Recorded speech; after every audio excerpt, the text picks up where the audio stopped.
ప్రజలాడు ప్రవీణ చేసిన అందరి కొందరు దినం దేవుని వాక్యంలో నుంచి యెషయా గ్రంథం 28వ అధ్యాయము 16వ వచనం. ప్రభువు యెహోవా ఇలాగు సెలవిచ్చుచున్నాడు, సీయోనులో పునాదిగా రాతిని వేసినవాడను నేనే. అది పరిశోధింపబడిన రాయి, అమూల్యమైన రాయి, బహు స్థిరమైన పునాది అయిన మూలరాయి అయి ఉన్నది. విశ్వసించువాడు కలవరపడడు. ఇక్కడ గమనించినట్టయితే యేసు రక్తంతో కడగబడిన మనము అనేక సార్లు దేవుని సంఘంలో ఉన్నప్పటికీ పరిచర్యలో కానీ, వాక్యం చెప్పుటలో, వాక్యం చదువుటలో ఉన్న మనము విశ్వసించే విషయంలో చాలాసార్లు కలవరపడతాం. ఇక్కడ అదే ఉన్నది, విశ్వసించువాడు కలవరపడడు అని. యేసు రక్తంతో విమోచింపబడిన మనము ఆయన మీద గురి పెట్టకుండా అనేక సార్లు అటు పోతాం. దానికి కారణం ఏంటంటే దేవుని యొక్క గొప్పతనము మర్చిపోతాం పరిస్థితులు వచ్చినప్పుడు. ఎట్లా అంటే ఇప్పుడు శిష్యులు కూడా యేసుప్రభు ఏమన్నాడు, దోణి తీసుకోండి మనం అద్దరికి పోదాము అని అన్నాడు. అన్నప్పుడు ఆయనతో పాటు శిష్యులు వచ్చినారు. మధ్యలో పోగానే తుఫాను రేగింది, గాలి రేగింది. మార్కు సువార్తలో చూస్తాము 4వ అధ్యాయం. రేగినప్పుడు యేసుప్రభు కొద్దిగా అమరమున ఇట్లా తలగడ మీద కళ్ళు మూసుకొని ఒరిగినాడు. ఆ అలలను చూసి వాళ్ళు భయపడిపోయి, యేసుప్రభువా లేవు, మేము నశించిపోతున్నాము, మా గురించి చింత లేదా అని వాళ్ళు అడుగుతూ వచ్చినారు.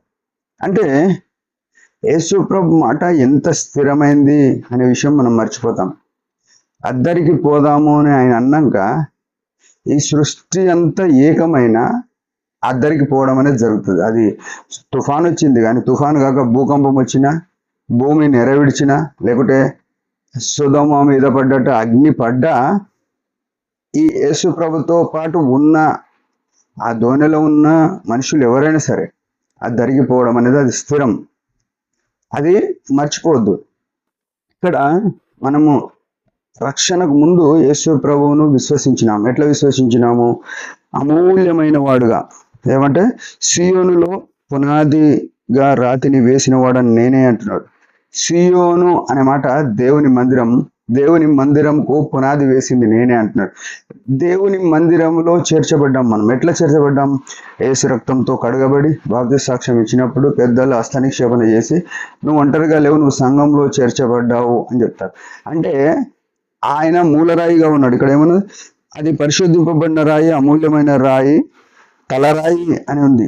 అంటే దేవుని మందిరానికి అది ఎక్కడున్నా, అంటే మందిరం అంటే ఒక పోదు కాదు, సార్వత్రిక సంఘము. ఆ మందిరానికి మూలరాయి ఎవరంటే యేసు ప్రభు. యేసు ప్రభు తండ్రి చేత స్థిరపరచబడి ఒక మూలరాయిగా ఉన్నాడు. ఆ మూలరాయికి అమర్చబడి కట్టబడితే మనం మందిరంగా అవుతాం. మనం ఏందో ఆ మూలరాయి అయిన యేసు ప్రభును మన పరిస్థితులు వచ్చినప్పుడు మనం మర్చిపోయే వారంగా ఉన్నాం. అది మర్చిపోయినప్పుడు ఏమైందంటే కలవరం చెంది ఈ సమస్యలను చూసి, ప్రతికూలమైన పరిస్థితులను చూసి మనము భయపడతాం. సంఘంలో ఉన్న వాళ్ళు తొలగిన మనకు ఎన్నో రకాల వ్యతిరేక భావనలు ఎదురవుతాయి. బయట ఉన్న తొలగిన అవుతాయి. అన్నిట్లో కూడా మనం విశ్వసించవలసింది ఎవరినంటే యేసు ప్రభున, ఆ మూలకున్న తలరాయి అయిన యేసును మాత్రమే మనం దృష్టి ఉంచాలి. అప్పుడు మనం ఏం చేస్తామంటే గమ్యం చేరుతాం. మన గమ్యం ఏంటంటే ఈ లోకయాత్ర ముగిసిన వెంటనే పరలోకంలో మనం ఉండడం అనేదే గమ్యం.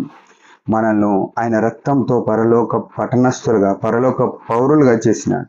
కాబట్టి ఆ స్థానానికి పోవాలంటే మన గురి మూలరాయి అయిన యేసు మీద ఉందా లేదా?